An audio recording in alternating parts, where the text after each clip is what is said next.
Hello प्यारे learners, तो एक बार फिर से मैं मौजूद हूँ यहाँ पर इसी टेबल सरफेस पे, ताकि आप जो है इक्वेशन ऑफ ट्रेजेक्ट्री को फील कर सके। तो हाँ, आप सही समझ रहे हैं, आज के लेक्चर का टॉपिक है इक्वेशन ऑफ ट्रेजेक्ट्री। तो पहले मैं थोड़ा सा पीछे जाना चाहूँगा, रिवाइंड कराना चाहूँगा आपको, 9th और 10th में लेकर जाना चाहूँगा आप सभी को। माफ कीजिएगा, ये ठीक नहीं हो रहा सर, आप गलत कर रहे हैं सर। मैं गलत नहीं कर रहा हूँ। देखिए, मैं खुल के बोल रहा हूँ सर, सॉरी, क्षमा चाह, लेकिन आप गलत कर रहे हैं। तो यहाँ पर हम जो है कुछ कर्व्स की बात करेंगे, स्ट्रेट लाइन कर्व और सर्कल की। तो आप जब पढ़े थे 9th और 10th में, तो आपने स्ट्रेट लाइन कर्व का इक्वेशन क्या लिखा था? y equals to mx plus c. और वहीं सर्कल की अगर मैं बात करूँ तो आपने लिखा था x square plus y square is equals to 1, अगर वो यूनिट सर्कल है तो। अब देखिए, ये जो है किसी भी कर्व को रिप्रेजेंट कर रहा है, वो equation y equals to mx plus c और x square plus y square is equals to 1। अब देखिए, यहाँ पर मेरी ये प्रोजेक्टाइल की जो ट्रेजेक्ट्री है वो भी एक्चुअल में एक कर्व ही होता है। ये जो चीज़ आपको दिख रही है यहाँ एनिमेशन में, ये भी एक कर्व को ही रिप्रेजेंट कर रही है। और इस कर्व का जो इक्वेशन होगा उसे ही हम इक्वेशन ऑफ ट्रेजेक्ट्री कहते हैं। क्या आप समझ पा रहे हो? और एक इंपॉर्टेंट पॉइंट मैं नोटिस कराना चाहूँगा कि वो देखिए, आपको इक्वेशन ऑफ सर्कल दिख रही होगी, इक्वेशन ऑफ स्ट्रेट लाइन दिख रही होगी, वो कर्व के इक्वेशन है। तो किसी भी कर्व के इक्वेशन में जो इंपॉर्टेंट चीज़ है वो ये है कि चीज़ें y और x के टर्म्स में होनी चाहिए, जैसा कि आपको दोनों इक्वेशन में दिख रहा होगा।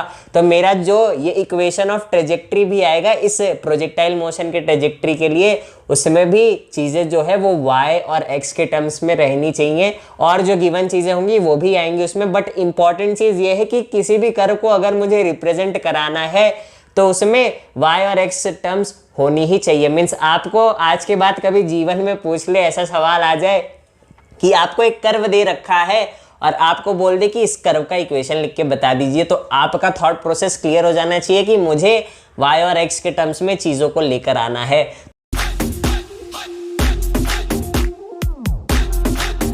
जोर जोर से बोल के लोगों को स्कीमें बता दे। तो चलिए बोर्ड पर चलते हैं और इक्वेशन ऑफ ट्रेजेक्ट्री को डिराइव करते हैं। तो चलिए अब हम इक्वेशन ऑफ ट्रेजेक्ट्री को डिराइव करते हैं। ठीक है, मान लेते हैं मेरा जो बॉल है वो यहाँ किसी पॉइंट D पर प्रेजेंट है, जो कि यहाँ से कुछ x डिस्टेंस पर है और y में कुछ y डिस्टेंस पर है। ठीक है, तो इसका कोऑर्डिनेट क्या हो जाएगा? x, y हो जाएगा। ठीक है, और इक्वेशन ऑफ ट्रेजेक्ट्री क्या था जिसमें हमें चीज़ें जो है वो सिर्फ y और x के फॉर्म में मिलती थी। ठीक है, तो वही चीज़ हमें डिराइव करनी है।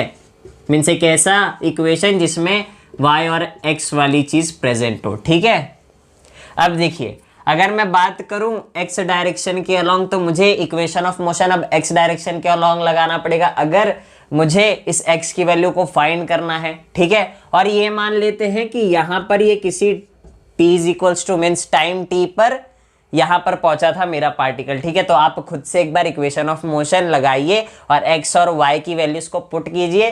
फिर वहां से कुछ आपको थोड़ा सा एक स्टेप आगे सोचना पड़ेगा, ताकि आप किसी चीज की वैल्यू को वहां पुट करें और फाइनली आपको इक्वेशन दिखेगा कि y और x के फॉर्म में ही मिल रही है। तो आप खुद से एक बार ट्राई करें। एक और काम, ये तो मैं हरगिज नहीं करूंगा। आपने ट्राई किया तो ये बहुत ही बढ़िया बात है। अब देखिए इसके सोल्यूशन को, देखिए a से d में मेरा पार्टिकल गया है। अब मैं x डायरेक्शन के अलोंग इक्वेशन ऑफ मोशन लगाता हूँ। देखिए यहाँ पर एक्सेलरेशन वाली टर्म नहीं लिख रहा क्योंकि वो हमें पता है 0 होने वाली है। अब देखिए x चला है a से d में, means displacement along x direction क्या है? x है, और initial velocity along x direction u cos theta है, और किसी टाइम t पर पहुंचा था। इसको मैं मान लेता हूं इक्वेशन 1। तो ये x की वैल्यू हमारे पास आ चुकी है। फिर मैं equation of motion y direction के लॉन्ग लगाता हूं, तो y is equals to u y t plus half a y t square. अब मैं डायरेक्टली विथ साइन वैल्यूज को पुट कर रहा हूँ। डिस्प्लेसमेंट y हुआ है ऊपर की तरफ, u साइन थीटा यहाँ पर इनिशियल वेलोसिटी इसकी, किसी टाइम t पर था तो t रखा मैंने उसे, फिर हाफ, और ये माइनस जी हो जाएगा एक्सेलरेशन इन y डायरेक्शन, और ये टी स्क्वायर। ठीक है, तो ये एक्सप्रेशन क्या हो जाएगा? y is equals to u sine theta t minus g by two t square. अब मैंने बोला था आपको कि आपको कुछ यहाँ से एलिमिनेट करना पड़ेगा या सब्सटीट्यूट करना पड़ेगा, ताकि आप जो है यहाँ पर x वाली चीज लेकर आ सके, क्योंकि देखिए आपको इक्वेशन ऑफ ट्रेजेक्ट्री क्या बोलता है कि y और x के टर्म्स में चीजें चाहिए आपको। तो आप यहाँ पर कुछ ऐसा सोचिए कि आप यहाँ पर x वाली टर्म RHS में लेकर आ सके, क्योंकि मेरे पास LHS में तो y है, तो आप क्या लेकर आएंगे ताकि आप जो है यहाँ पर x वाली चीज लेकर आ सके। ठीक है, सोच सोच। तो यहाँ पर देखिए LHS में तो मेरे पास y ऑलरेडी है, मुझे RHS में क्या लेना पड़ेगा, x लेकर आना पड़ेगा। तो उसके लिए मैं क्या करूँगा, t की वैल्यू को x upon you cos theta put कर दूंगा इक्वेशन 1 से।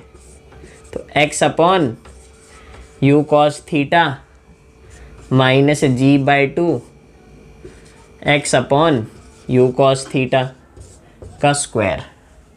अब देखिए इसे सॉल्व करते हैं। देखिए u से u तो कट जाएगा, sine theta upon cos theta tan theta हो जाएगा, और यहाँ x minus g x square upon 2u² cos square theta.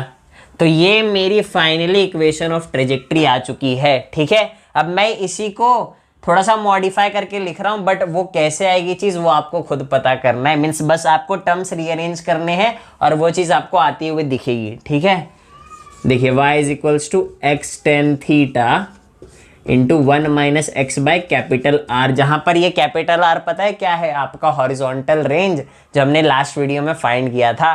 तो ये चीज़ यहाँ से ही आई है। अब कैसे आई है वो आप खुद से सोचिए, मीन्स टर्म को रीअरेंज करिए और आपको दिखेगा कि ये चीज़ आ रही है। और अगर आ जाएगी तो आपको एक थम्स अप देना है नीचे कमेंट सेक्शन में मुझे। ठीक है, समझ रहे हो, समझ रहे हो आप, समझ रहे हो ना। तो यहाँ पर जो कॉन्सेप्ट्स है प्रोजेक्टाइल मोशन के रिलेटेड वो खत्म होते हैं। ये हमारा लास्ट टॉपिक था इक्वेशन ऑफ ट्रेजेक्ट्री। अब अगले लेक्चर से हम जो है थोड़े से क्वेश्चंस लेंगे ताकि हम जो है इन चीज़ों को अप्लाई करके ये तो देख सके कि हमसे प्रॉब्लम सॉल्व भी हो पा रही हैं या नहीं। तो मिलते हैं अगले वीडियो में। तब तक के लिए जितनी चीज़ें अभी तक हमने चारों लेक्चर में पढ़ी है, मैं रिक्वेस्ट करूँगा कि आप एक बार रिवाइज करके बैठें उस लेक्चर में, ताकि मैं क्वेश्चंस तो लिखूँ बट आप खुद से एक बार ट्राई करेंगे, फिर उसके सोल्यूशन को देखेंगे। ठीक है, तो चलिए मिलते हैं अगले लेक्चर में।